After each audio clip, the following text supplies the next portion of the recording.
What is going on, everybody? We are back with another CCW review. I am Nikolai. And Nikolai threw it off, and I am Joe. Still, no lie at the end of my thing. He's Joe Seth. Um, Uh, thanks, Mom. right. So we're talking about Dynamite from April 15th. Is it still the 15th? Oh, yeah, it was still the 15th. We're actually starting Yeah, it's still before the 15th. midnight. Usually we don't start recording until after Yay. midnight. Yeah, somebody working usually. Usually me. I'm usually not ready till about 11:55ish. Very true. So yeah, Dynamite. Before we get into this, guys, don't run away. Enjoy our voices, our calm and soothing voices. We are going to be the most calm versions of ourselves tonight. No, we're not. But No. But I'm like Don Callis, and I have something important to say. Listen, then you're not like Tom Callis because he doesn't actually ever have something important to say. In fact, he said some stuff tonight that absolutely did not matter. That's true. But no, I am excited to get into the show because it's not all bad in the neighborhood. Starting off with the opener, I loved the open. So MJF shows up.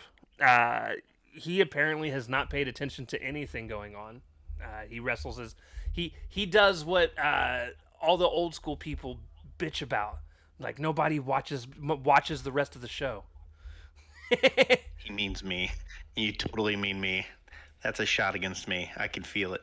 No, that was legit. Like Kevin Nash has said that among other old school wrestling guys. Like and this isn't a kayfabe thing. This is a real life thing.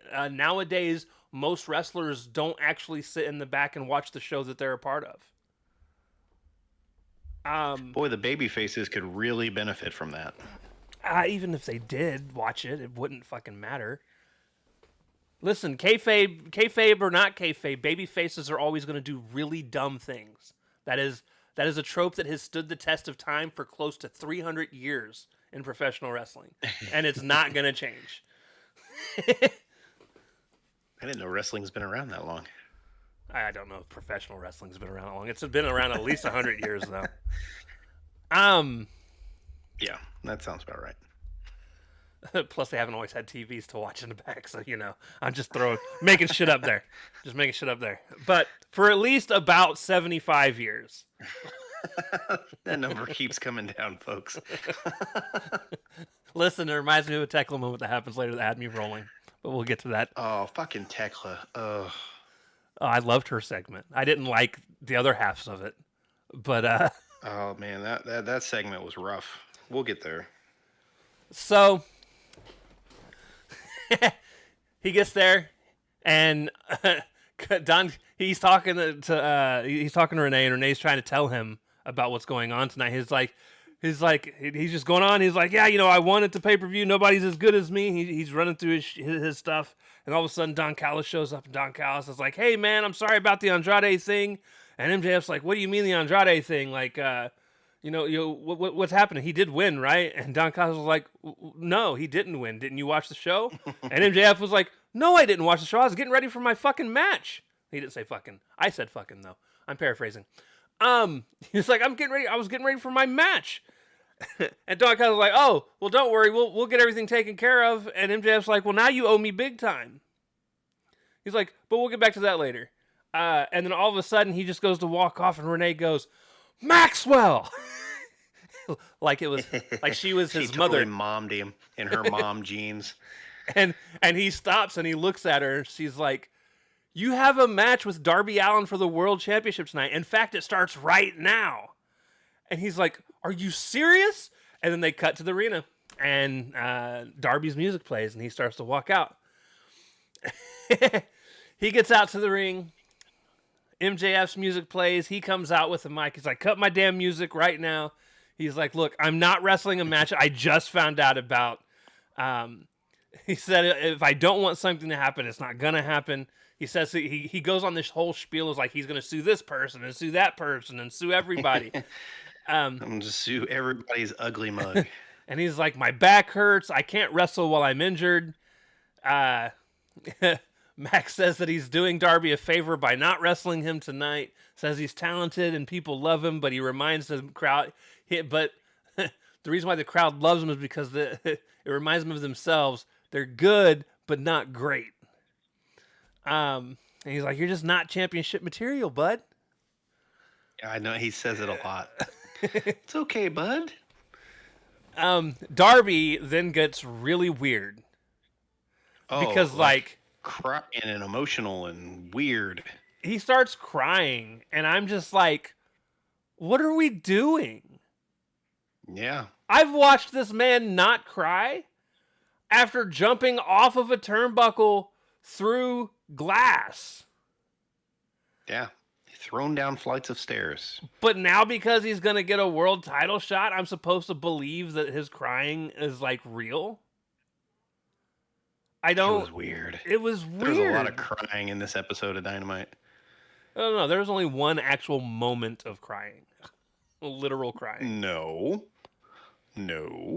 The backstage segment we'll get into here in a minute, there was another gentleman who was crying. No. He said he was crying. Neither of them were actually in tears. Kenny was at the end. I didn't notice it. Anyways. You were all cried out with Darby. Darby goes on to talk about his accomplishments, which is pretty much just climbing a mountain. I love that we just trivialize it like that. I'm just tired of hearing about it, dude. It's every time he talks, boy, I climbed a mountain and planted the AEW flag. I don't fucking care, Darby. I don't care. Yeah, I'm tired of Mount Everest. I'm tired of diverticulitis, and I'm tired of neck injuries. I'm gonna start calling it Mount Everest because he's never gonna fucking start talking about it. No shit. I get it. It's a feat. You did something that most people haven't done, but it means nothing in wrestling. Not a fucking thing. You're that guy at the party. You're that guy at the party who has one story, and every time you see that person, he wants to tell that one story.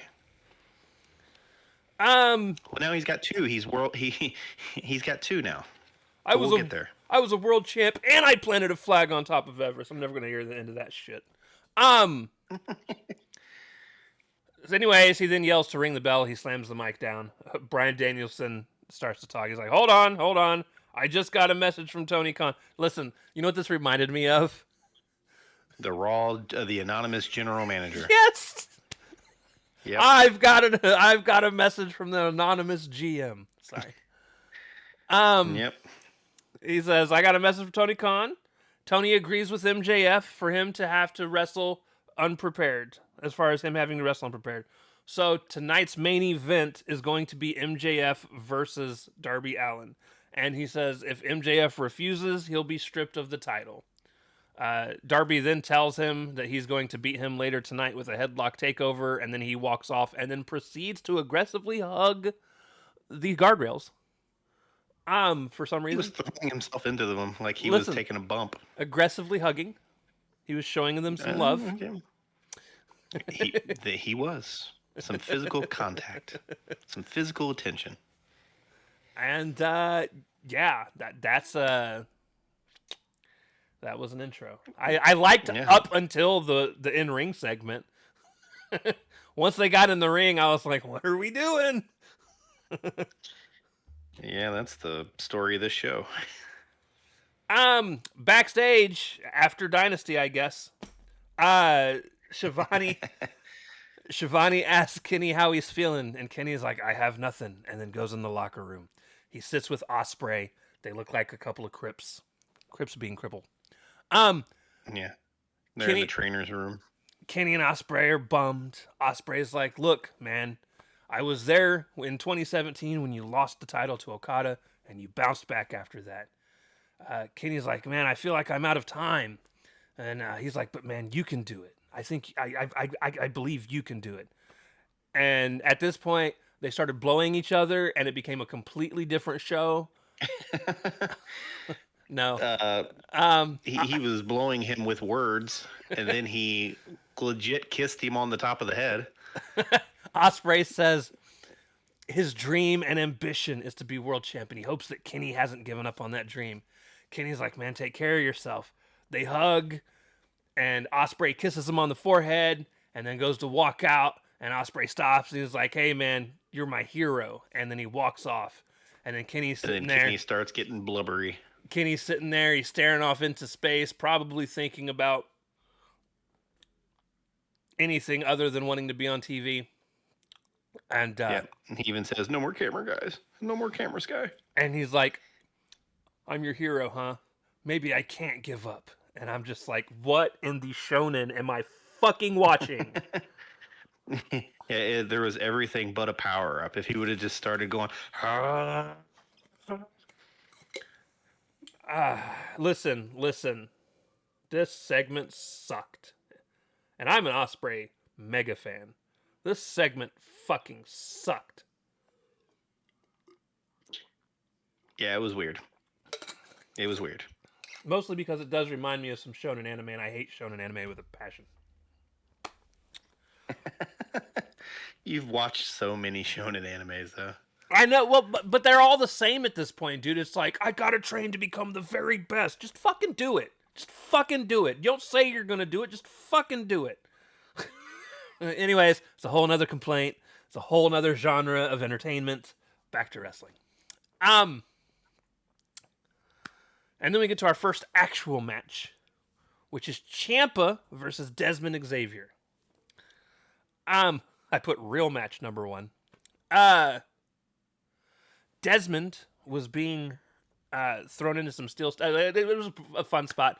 Ciampa went to go throw Desmond into the steel steps, and Desmond hand sprung over them. Listen, Ciampa hit this really dope rising knee strike on Desmond when Desmond jumped off the top rope to do something to him. And what I thought Ciampa did was booted him right in the fucking face in midair. Apparently, it was a knee strike, though. It was a knee. Ciampa wins using his normal running knee attack. Yeah, he did his powerbomb backbreaker into his running knee for the win. And then post-match, he cut a hell of a fucking promo where he was like, look, this was just the example, and I've told you I want it all. I want all the gold. He says, whoever wins tonight, the Psycho Killer's coming for the world title. He then boots and he's Desmond. just going to get fed to fucking Darby. Maybe. It'll be a good match, though. I mean, they are throwing curveballs at people. Anybody can say they want to go for the title. But guess what? When there's 15 people that all want to go for the title, somebody can't go for the title. You know what's weird? Did Swerve get hurt? He lost and then just dis-a-fucking-peered, my guy. I know. Like, is he hurt? I know he shot some stuff for like WBD, some like promotional stuff, but he ain't been on TV in like a month. I have no clue. Maybe we'll get lucky and he'll come out and challenge for the title and beat Darby next week. In-ring segment. FTR come out. Dax says it seems like FTR winning again makes everyone mad. He calls the crowd a bunch of losers. He says as long as they're champs, Cope and Christian are never going to get a shot again. Crowd starts chanting no hose when Stoke gets the mic. He's like, I don't need no hose. I got the World Tag Team Champions. I wanted to be like, so you're calling them a couple of hoes. Gotcha. I thought the exact same thing. Stoke, one of my favorite, like the first half of everything he had to say, I was just like, meh, whatever. But then he went on this tangent of comparing FTR to Goliath in the David and Goliath biblical story. And it was like, Which was a stupid comparison. I loved it. Because he was David like, beats Goliath, though. yeah. And he said, except there aren't any Davids here that can do it. Yeah. And yeah, no one's been able to beat him. He was like, the Bucks haven't been able to do it. Cope and Christian haven't been able to do it. It's because they're the best tag team ever. Yes, they are. Even if I would like for them to lose the titles at some point here soon, because I'm tired of them. And they will. To whom, I don't know. It'll be some multi-man match, probably. It'll probably be that triple threat match. Oh, the one that we keep saying is going to happen? That never happens. That one. Yeah. Speaking of which, you want to know what makes me mad? You know what really grinds my gears? Random side fucking thing. Sure. Both the El Grande Americanos are going to have their mask versus mask match, but they're doing it on the AAA show instead of WrestleMania. Mania. Uh-huh. So dumb. So dumb. Well, dude, they're not even going to put fucking Aew on WrestleMania, so they're apparently booked full. You know, it can't be more than 4 matches a night. Well, there's like 6 one night, 7 the other, but... Oh, yeah, you've looked at the card. I haven't done that yet. They just wanted to do the 6-7 meme because, you know... It's a popular thing going on. 6-7. Anywho, back to the show. Cash gets the mic. He wants a moment of silence. They didn't do the benefit of flash photography thing. Except instead of a 5-second pose, they're going to give a 10-second pose. And then they leave. And listen, I don't know what the overall point of even having this segment was. We didn't have anyone come out to challenge them. No. We didn't allude to anything else happening. It was just them coming out to talk and then leaving. I don't know. Is the definition of filler segment. Match number 2, the AEW TNT Championship match. Kevin Knight versus Claudio. This is actually probably my match of the night.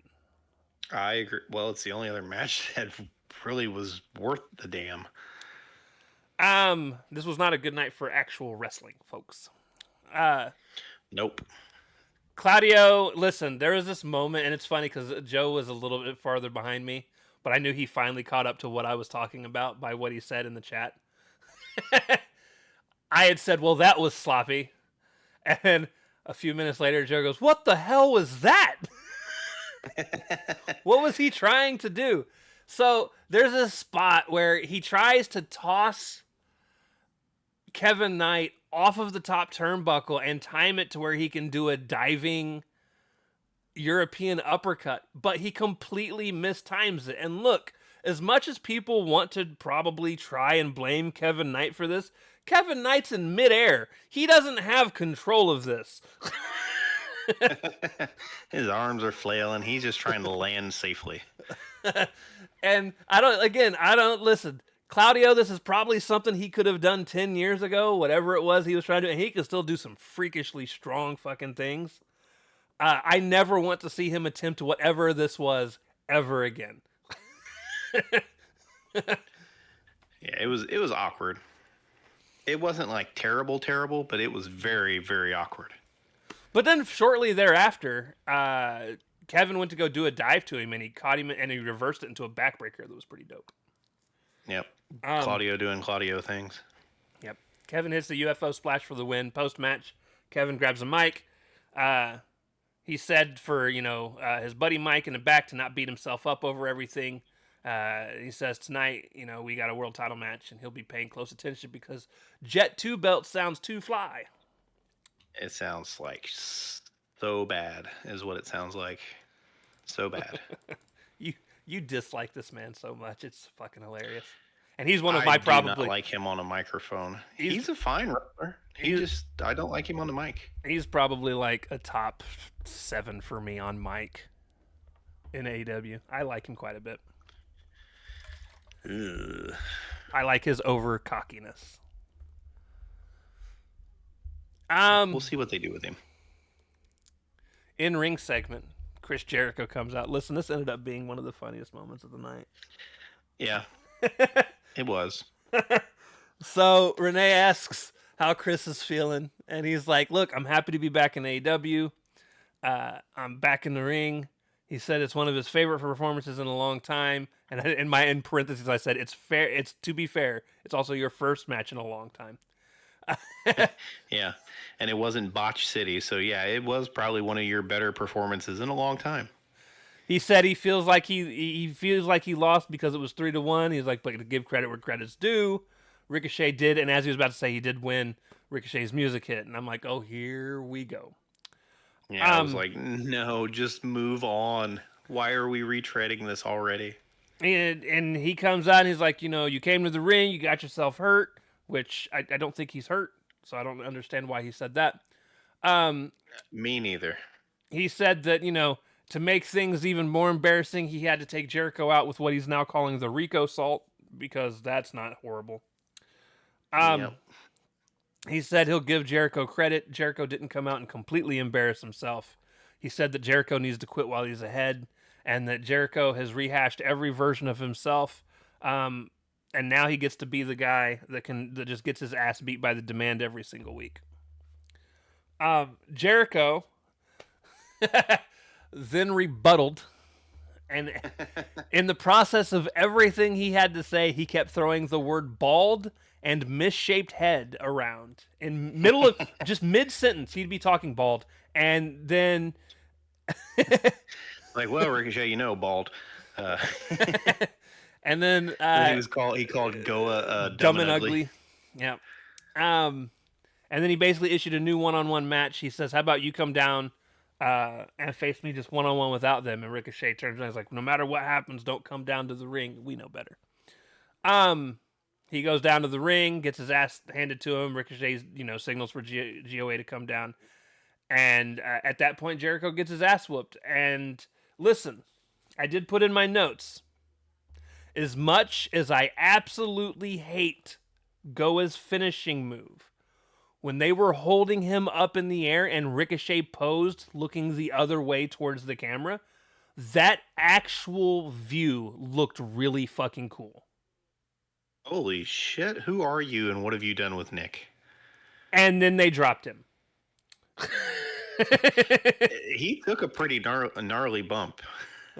I wouldn't call that gnarly. He got laid down on a bed of fucking roses. He did not get laid down. He got slammed down. Yeah, no, that's not slamming.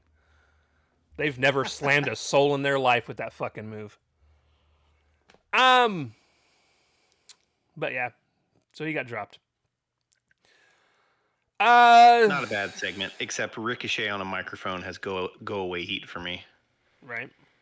He's awful on a microphone. Awful. Backstage after Dynasty, I guess. This one was actually the video that I had sent Joe earlier this week.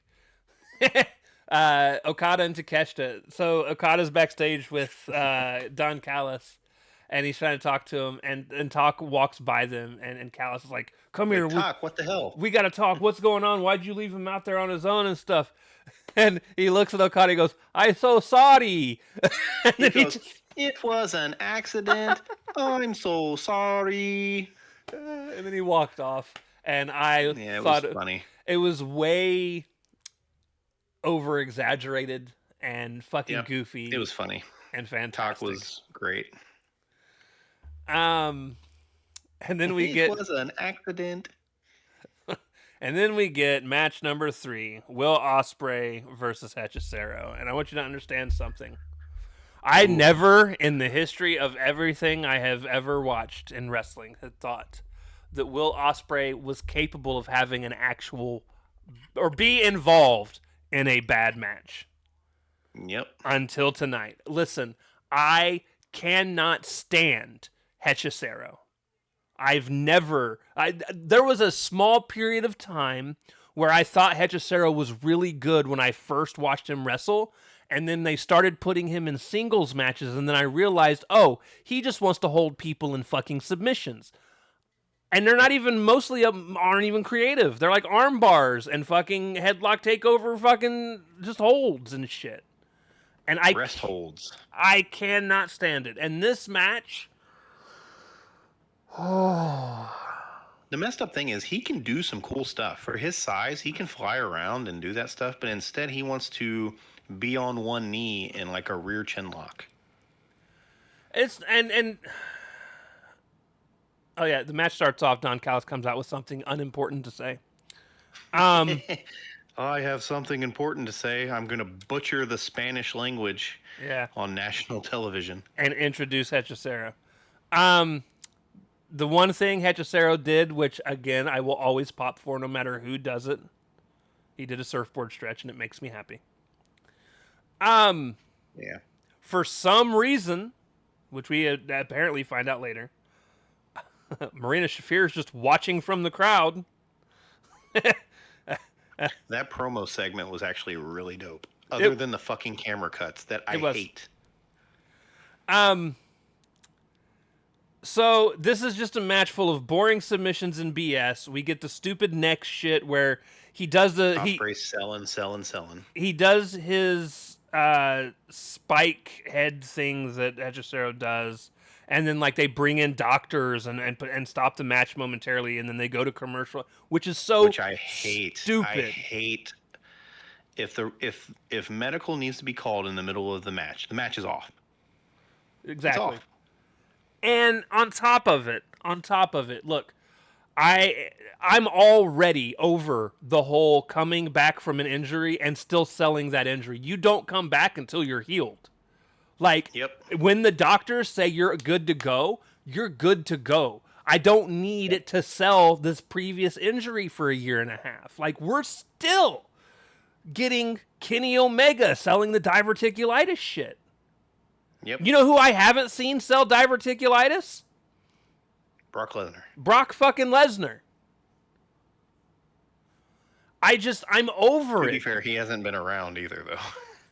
But he never really sold it. He came back and just started fucking people up. He did for a little bit. They were using it as an excuse for him to lose there for a little bit, but they stopped there shortly after. Once he lost his first match.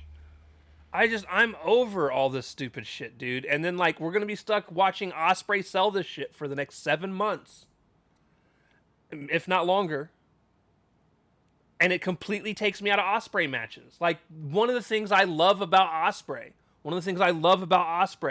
is the constantly going 110%. Yeah, his fearlessness. But when the entire match is hampered because he gets dropped on his head, so he has to hold his neck for fucking 10 minutes, it's not fun and enjoyable. Yeah. This is not what I meant when I said I wanted people to sell more.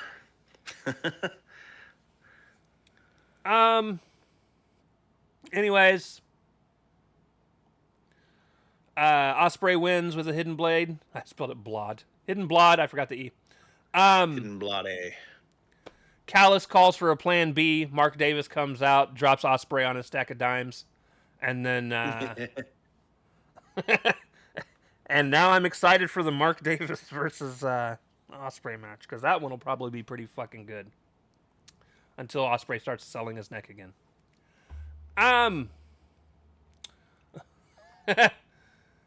We get post all that happening, we come back from commercial break. Renee's about to say something to the crowd, and then all of a sudden, Tekla's like, "Shut up!" She says, "This was bad." I loved it. I loved everything Tekla had to say. Tekla's like, she just screamed into the microphone. Tekla's like, "No one paid to come see you flap your lips when the toxic spider's in the house." And then all of a sudden, because fucking slut magic. No.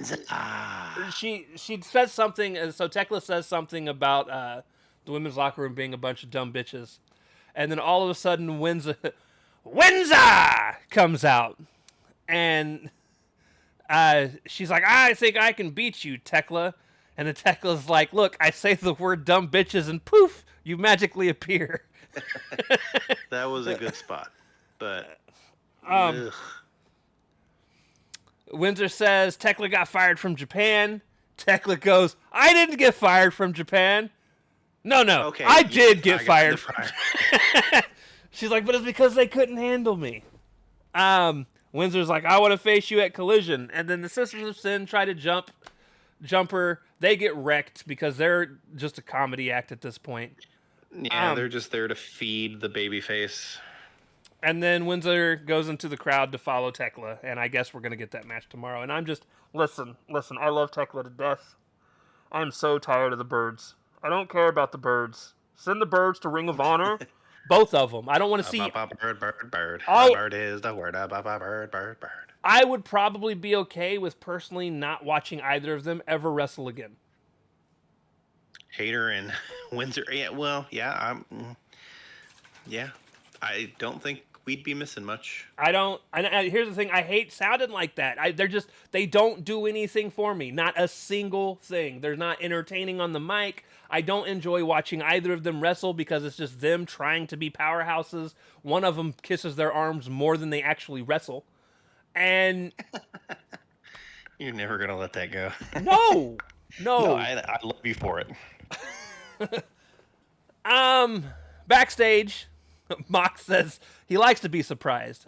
Although Will Ospreay never surprises him. Marina comes back and he's like, "How'd he look?" And she was like, "He looked pretty rough." And he's like, "See, Will showed all his cards, and I don't take pleasure in the suffering of others." He's like, and that brings me to Nick Wayne.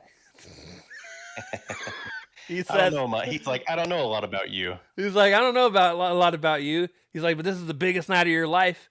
Continental elimination match on Collision." He's like, "Understand though, this is Continental rules. This is adult stuff. So like, leave your mom in the back, please." Leave your mommy backstage.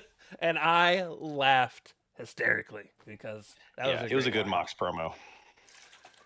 Other than the camera cuts, production, one camera. He does not need two cameras. Camera one, one camera fucking two. Camera. Camera one, camera two. That's exactly how it is. And if you don't know what he's referencing, it's Austin Powers, where he's just literally closing an eye. You're close. It's Wayne's World 2. Is it Wayne's World? It is Wayne's World 2. You are correct. Yeah. You are correct. Good man. But no, it's it's fantastic. Mike Meyer literally closing his eye. Match 4, TBS Championship match, Willow Nightingale versus Camille. Other than the match just mostly being boring, I give Camille major props for one thing very specifically. She didn't comically jump into being pounced like everyone else seems to do. Low bar to clear. She looked so fucking green and wooden. Willow didn't look much better. I don't. Well, Willow had to sell all her fucking weak. Well, I won't even say weak. Just all of her green bullshit offense. It's okay. Plus, Willow was wrestling as quote unquote hurt. You like calling a lot of people green. It's your favorite. It's like your personal line. It's your catchphrase. Okay, inexperienced. I'll switch it up for you. Or just say not very good. I didn't think Camille looked that bad. She just looked wooden to me. She's a powerhouse wrestler. She's not going to be all bendy and movie. She's out there. They should have had her squash. Dexterity is set to 0, is what you're telling me. Yeah, she's a power wrestler. They should have had her honestly just out there whooping Willow's ass the entire fucking match, and have Willow win with a sneak roll up instead of like having Willow actually get any moves in. They tried to 50-50 it and then protect Camille by beating her with a roll up. Yeah. Or it was a backslide. It's the same backslide Willow's been winning with lately. Because apparently she can't use her shoulder.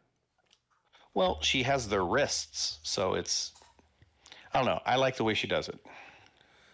It's her move she uses to ladies she can't actually pick up in a powerbomb. Right. Hey, whatever works. Sheeta is super fake happy for Willow in the back. Sheeta and Stat, I am so confused by this. She's gonna betray Stat, and I think Stat knows it's coming. And Stat looks so uninterested. And that's Stat's whole problem with what's going on with this. Because Stat still wants to go for the world championship, and now she's being dragged down by Sheeta. Which is what she told Harley no about. Yep. Because Harley asked her to tag with her after Willow broke away, and she's like, nah, no thank you. Anyways, Stat got like no chance to talk at all for the entire thing. It was all Sheeta. And then Sheeta eventually walked off, and Stat's just like, huh? All right, whatever. It's the most interesting Stat's been since she lost the belt. That's true. And the most interesting she's been since she won the belt. Stat hater. Look, it's not my fault she's boring. Her feud with Tekla wasn't bad. Look, It was it's okay. stupid because she was a Listen, stupid babyface out there getting she's whipped for no fucking reason. she's an alien from another planet. I get it. The Andromeda Galaxy. Renee is with Darby in the back, and Sting shows up and asks if Darby's ready. And Darby's like, "Do you have anything for me?" And Sting's like, "No, you already know what to do. Just go do it." It's like, Granddad, did you bring me anything? And Darby's like, "It's showtime." And Sting's like, "No, it's your It's time. your time. Don't be Stop taking stealing my all shit." Don't stop stealing all my shit, dude. didn't- Go be yourself. And he's like, "It's your time. Go." This was supposed to be some sort of passing of the torch. It didn't work for me. It didn't work for me either. Darby needs about 4 inches and 250 pounds. AEW World Championship match: MJF versus Darby Allin, and that match is over. That's about how quick it was. Literally, when we were talking about it, it ended. So Yeah. Max, wrong vowel. Max hits Darby in the dick while the ref's back's turned. And then the ref comes back and looks at what's going on, and then she turns her back again for some reason. I think she took the ring from She took the ring. Max said he forgot to give her the ring. He gave her the ring. She turned around. He punted Darby in the dick. right. She turned back around. He said something else. She turned back around. I don't know if it was like to finish to give the ring or what. And then Darby low blows Max. Yeah. So everybody's got dick shot. So Darby low blows Max, and then at that point Darby hits like 4 straight fucking coffin drops. He hit him from like all 4 corners basically. Yep. He Scorpion death dropped him, then 4 coffin drops, and then the headlock takeover for the pin. Hit him with a headlock takeover for the win, and the match was like 3.5, 4 minutes long. Yep. And I hated it. I don't. We already bitched about it in the beginning. Actually, we bitched about it before we started recording, and I almost don't even have it. I've been bitching about it since I saw it on social I media. don't- Because it got ruined for me before I finished the show. And here's the thing, and this is something we talked about before we started recording, so I'm gonna bring it up now. I'm happy for Darby. I like Darby. I don't think Darby is not, in the grand scheme of things, not world championship material. My problem is I think the timing right now just doesn't make any sense. The timing that would have made sense would have been a year and a half ago, when Mox had beaten Darby, took away his number 1 contendership, went and won the world title. And when the story was Mox was that hill that Darby couldn't get over. That's when you have Darby win. That's when it actually feels special, because he climbed that mountain, quote unquote, because that's his whole fucking thing. The theoretical one, not the actual one he climbed. Yeah. And he's able to succeed in that thing that he's just never been able to accomplish. And instead, it's just a squash match against MJF on a Wednesday night. And here's the thing. On a random Wednesday night. I guess it's not random. It's a WrestleMania week. It's like they're doing this specifically to try to steal some headlines instead of actually promoting the person to ascend. And I don't care that it happens on a Dynamite. I think more titles should change on regular shows. I agree. Again, especially when you don't run one every month. It's a timing thing. I don't understand the timing of it, because nothing Darby has done the last 6 months has felt special to me. Like, in terms of what I've watched happen. Weird thing with Gabe Kidd and the Death Riders that just kind of abruptly stopped because Mox was dropping the title. Or no, Mox was doing his whole my ankle hurts things and the Continental thing and was winning that championship. Again, it's not the right time. But apparently it is, because he's champ. All the faces come to the ring to celebrate Darby, which is our thumbnail. I just wanted to get Turbo on the thumbnail. And good old Turbo. in his fucking shorty 80s, shorts, his little pink shorts. 80s short shorts. I think it's Turbo. Hot pants, man. Did I get the right one? Is it Turbo?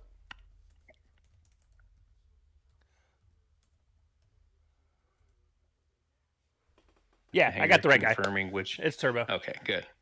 I was confirming which was which because I couldn't remember if he was Turbo or if he was Magnum. I was right though. It was Turbo. Uh, had the most 80s names ever. That's the whole shtick. I speaking of people I would love to see, let them win the tag titles. I'd be down for it, but they've cooled them off so much they'd have to build them back up. That is true. Or you just do what they did here and just have FTR get beat on a random Wednesday. You could do that as well. What's their hometown so we can just make it a 2-for-2 thing? Well, to be fair, there's two of them, so they probably got completely different hometowns. They're probably from parts unknown. That's another very 80s thing. They're going to be from Miami, is what it's going to be. Where is Turbo Floyd? Yeah, both of those guys scream Miami. Listen. I fucking called it, dude. It says Turbo Floyd, one half of professional wrestling tag team outrunners, is billed from Miami Beach, Florida.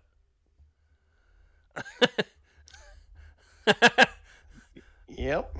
That's very well Miami Vice, right? That's what I was thinking. I was like, they're very just that's fucking fantastic.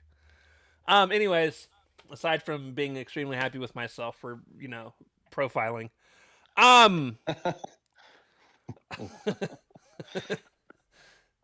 yeah. Way to go. I don't. Your powers of deduction have suited you well. It happens to the best of us sometimes.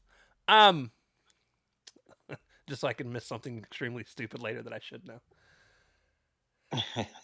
So this is just the first night of a fucking busy week. Tomorrow's gonna really suck. I gotta wake up early so I can take a car into the shop, and then I get to spend all day waiting for the fucking results like it's an AIDS test. And then tomorrow night we got Collision. And then after Collision, it doesn't look terrible, but we'll see what crazy thing happens on Collision. Maybe Windsor will be the new Women's World Champion. Is she also from Washington? No, she's from the UK, dude. I know. I'm kidding.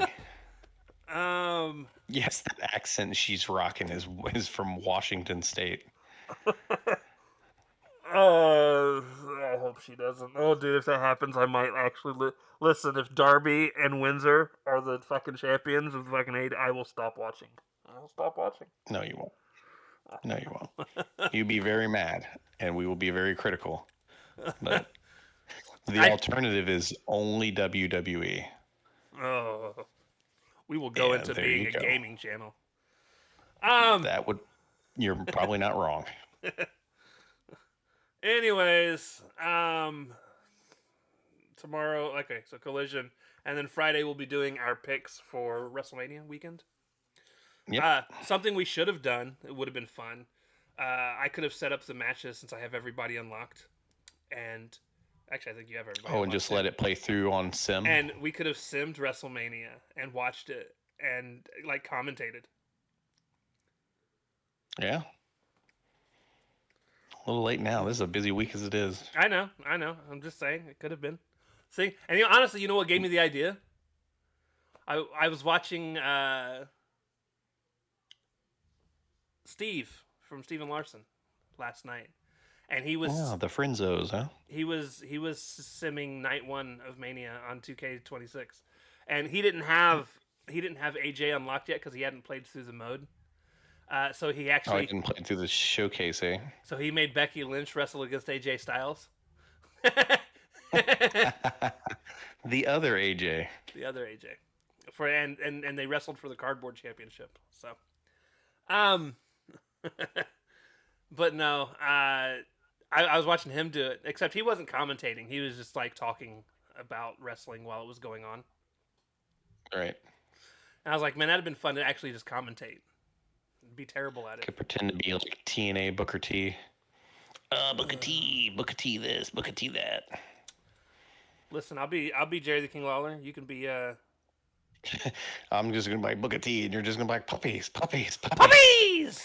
the most nonsensical commentary ever. Like two guys with Tourette's are trying to freaking commentate. Anyways, yeah, WrestleMania is this weekend, so there's gonna be stuff for those as well. Night 1, night 2, and hopefully they're not 8-hour shows, but we will see. Nope. And then back at it on Monday for the Raw after Mania. Hot diggity. Oh fuck, I forgot Raw. Yeah, you know who did that to me? The thing that I just did to you, and I had the exact same response. Probably Kristen. You nailed it. I forgot Raw, dude. I was like, man, we got like a 5-day fucking. No, it's a 6-day stretch. Yep. Fuck. You're welcome. We're gonna get an At least announcement it came from somebody that loves you, right? We're gonna get an announcement, and they're gonna be like, Collision next week's been moved to Tuesday. Oh, don't say that. You will see us miss a Collision. You think I'm fucking playing? All right, I need a day off. Listen, if they announced that, I might be willing to miss Raw. But Raw's our most viewed show every week. I don't care. It's the one I least look forward to from week to week. So it depends. Sometimes collisions are not great. Yeah. Like I like a lot. I like a lot of WWE's talent. I just hate the structure of their shows. There's no flow, man. You can't get into it. I hate the structure of their shows. I hate the structures of their matches for the most part on TV. All the fucking same. Oh, I was listening to Wrestling Observer. Raw was 2 hours and 30 some minutes on Monday. How many minutes of that show was actually wrestling? Do they include commercials or not include commercials? I don't know. Because they might actually watch through a VPN like we should be doing. I don't, because I use the commercial breaks for time to rush through segments of work. Yeah, if I want to watch people do rest holds, I can do that anytime. Like, nothing is really happening because they know they're on commercial. Right. And they know when they're coming back because the referee's feeding them all that. I'm guessing in a 2.5-hour show, they probably had about 25 minutes of wrestling total. You also, like Kristen, lowballed it. It was 36 minutes. But what that means is 2 hours of that 2.5-hour show was ads and bullshit. I can see that. You're not even a wrestling show anymore. No. Well, they've been claiming to not be wrestling for a long time. They consider themselves sports entertainment. It's pro wrestling, goddammit. We don't have wrestlers, we have superstars. And sex toys. Anyways, so named after wrestlers. named after superstars. Get it right. Oh, sorry. Please don't come at me with your Hulk Hogan dildo. What you gonna do, brother? I got a 24-inch something that ain't python. So, I mean, you can call it a python, I guess. But listen, okay, at the risk of us trying to forego getting canceled, we love these y'all. are actually true things. I mean, I know it's fucked up, and we're making jokes about it. And we shouldn't, but you know what? That's how I deal with tragedy. So get over it. Anywho, what time is it? It's 12:30. We're out of here. We love you guys. Deuces. Later.